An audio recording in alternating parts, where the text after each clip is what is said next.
ನಟಿ ರಮ್ಯಾಗೆ ದರ್ಶನ್ ಫ್ಯಾನ್ಸ್ ಅಶ್ಲೀಲ ಮೆಸೇಜ್ ವಿಚಾರಕ್ಕೆ ಸಂಬಂಧಪಟ್ಟಂತೆ ನಟಿ ರಮ್ಯಾ ನೀಡಿದ್ದ ದೂರಿನನ್ವಯ ಎಫ್ಐಆರ್ ದಾಖಲಾಗಿದೆ.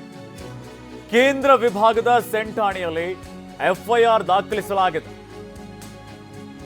ಪ್ರಮೋದ್ ಗೌಡ ಸೇರಿದಂತೆ 43 ಅಕೌಂಟ್ ವಿರುದ್ಧವಾಗಿ ಎಫ್ಐಆರ್ ದಾಖಲಾಗಿದೆ. ರೇಣುಕಾಸ್ವಾಮಿ ಕುಟುಂಬದ ಪರವಾಗಿ ರಮ್ಯಾ ಹೇಳಿಕೆಯನ್ನು ನೀಡಿದ್ದು, ತದನಂತರದಲ್ಲಿ ಡಿ ಬಾಸ್ ಫ್ಯಾನ್ಸ್ ಅಶ್ಲೀಲ ಮೆಸೇಜ್ಗಳನ್ನ ಮಾಡೋದಕ್ಕೆ ಶುರು ಮಾಡಿದ್ರು. ಇದಕ್ಕೆ ಸಂಬಂಧಪಟ್ಟಂತೆ ರಮ್ಯಾನು ಕೂಡ ಹೇಳಿಕೆಗಳನ್ನ ಕೊಟ್ಟಿದ್ರು.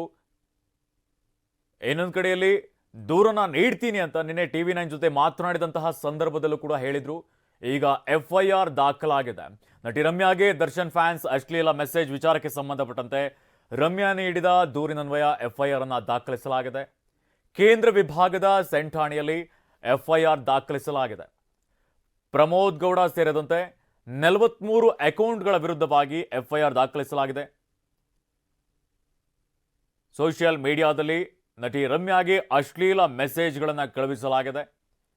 ಇನ್ನೊಂದು ಕಡೆಯಲ್ಲಿ ನಿನ್ನೆ TV9 ಜೊತೆ ಮಾತನಾಡಿದಂತಹ ಸಂದರ್ಭದಲ್ಲಿ ನಟಿ ರಮ್ಯಾ ಹೇಳಿದ್ರು, ಇವ್ರು ಮಾಡ್ತಾ ಇರೋದೇನು, ರೇಣುಕಾಸ್ವಾಮಿ ಮಾಡಿರೋದೇನು, ದರ್ಶನ್ ಫ್ಯಾನ್ಸ್ ಕೆಟ್ಟದಾಗಿ ವರ್ತಿಸ್ತಾ ಇದ್ದಾರೆ ಅನ್ನೋಂಥ ರೀತಿಯಲ್ಲೂ ಕೂಡ ಹೇಳಿಕೆಗಳನ್ನು ಕೊಡಿದ್ರು.